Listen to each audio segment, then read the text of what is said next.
নমস্কার, কেমন আছেন সবাই? আশা করি সবাই খুব ভালো আছেন। আজকে বানাবো একটা সুন্দর দারুণ রেসিপি।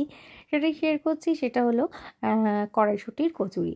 কড়াইশুঁটির কচুরি কীরকমভাবে করলাম সেটাই দেখাচ্ছি। এটা এত সুন্দর হয়, টেস্টি হয়।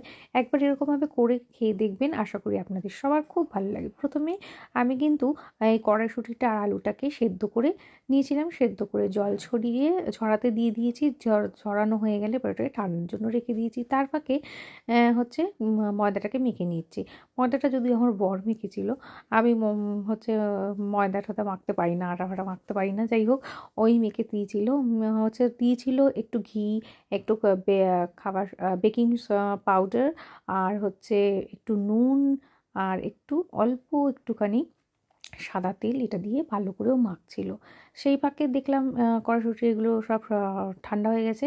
সেই জন্য এগুলো মিক্সিতে একটুখানি কড়াইশুঁটিটা পেস্ট করে নিলাম।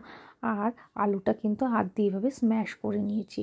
একটু স্ম্যাশ করে দুটো একসাথে মিশিয়ে দেবো। দেখুন এইভাবে আলুটা স্ম্যাশ হয়ে গেছে। এরপরে হচ্ছে ওইদিকে আটাটাও মাখা হয়ে গেছে। আটাটা কিন্তু মেখে একটু স্ট্যান্ডিং টাইম দিতে হবে, হ্যাঁ। আটাটা মেখে স্ট্যান্ডিং টাইম দিতে হবে, মানে ওটা ঢেকে ভালো করে তেল মাখিয়ে ওটাকে ঢেকে রেখে দিতে হবে 10-15-20-15 মিনিট মতো লাগলেই হবে।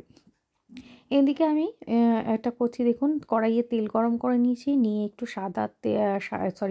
কালো জিরে আর একটুখানি হিং, হ্যাঁ, এটারই কিন্তু মেন টেস্ট। একটুখানি ফোড়ন দিয়ে দিয়েছি। এগুলো দিয়ে একটুখানি হালকা নাড়াচাড়া করে এবার ওই যে পেস্টটা দিয়ে দেবো, ওই যে কী বলে কড়াইশুঁটির পেস্টটা, আর হচ্ছে স্ম্যাশ করা পটেটোটা দিয়ে এবার এটাকে ভালো করে এটাকে নেড়ে চেড়ে কিন্তু এটাকে এরকম রান্না করতে হবে। আর একটু পরিমাণ মতো স্বাদ মতো নুন দেবো, বুঝে দিতে হবে, কারণ হচ্ছে আটাতেও নুন পড়েছে, ময়দাতেও নুন পড়েছে, সেই বুঝে হচ্ছে দিতে হবে। দিয়ে এটা ভালো করে নাড়াচাড়া করতে হবে। দেখুন জলটা পুরো শুকিয়ে গেছে, এটা ভালো করে হয়ে গেছে।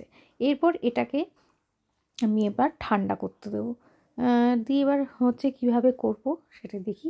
ঠান্ডাটা করতে দিয়ে সাইডে আমি বসে পড়েছি আটাটা নিয়ে। আটাটা একটু এরকম করে ছোটো ছোটো করে ছোট্ট ছোট্ট করে লুচির আকারে, লুচি বা কচুরি যাই হোক, তার আকারে এরকম করে লিচি করে নিয়ে এরকম গোল গোল করে সুন্দর করে গোল করেছি, যাতে গোলটা ভালো হয়। এরকম দেখুন সুন্দর করে আমি সব কটা লেচি কেটে এরকম বের করে নিয়েছি। এরপর আস্তে আস্তে এক একটাকে, ওরা আবার খেলছিল বাপ বেটি মিলে। যাই হোক, এই নিয়ে এবার এরকম বাটির মতো করে এরকম একটা শেপ দেবো। শেপ দিয়ে একটুখানি করে পুর ভরে দেবো। পুরটা একটু বেশি দিলেই আমার মনে হয় টেস্টটা খেতে ভালো হয়। আমি ওই জন্য একটু বেশি বেশি করে পুর দিই, যাতে খেতে আরও বেশি ভালো লাগে। তো দিয়ে এরকমভাবে আমি সব কটার মধ্যে এরকম পুর ভরে নিচ্ছি। এবার এটাকে এই কী বলে বেলবো।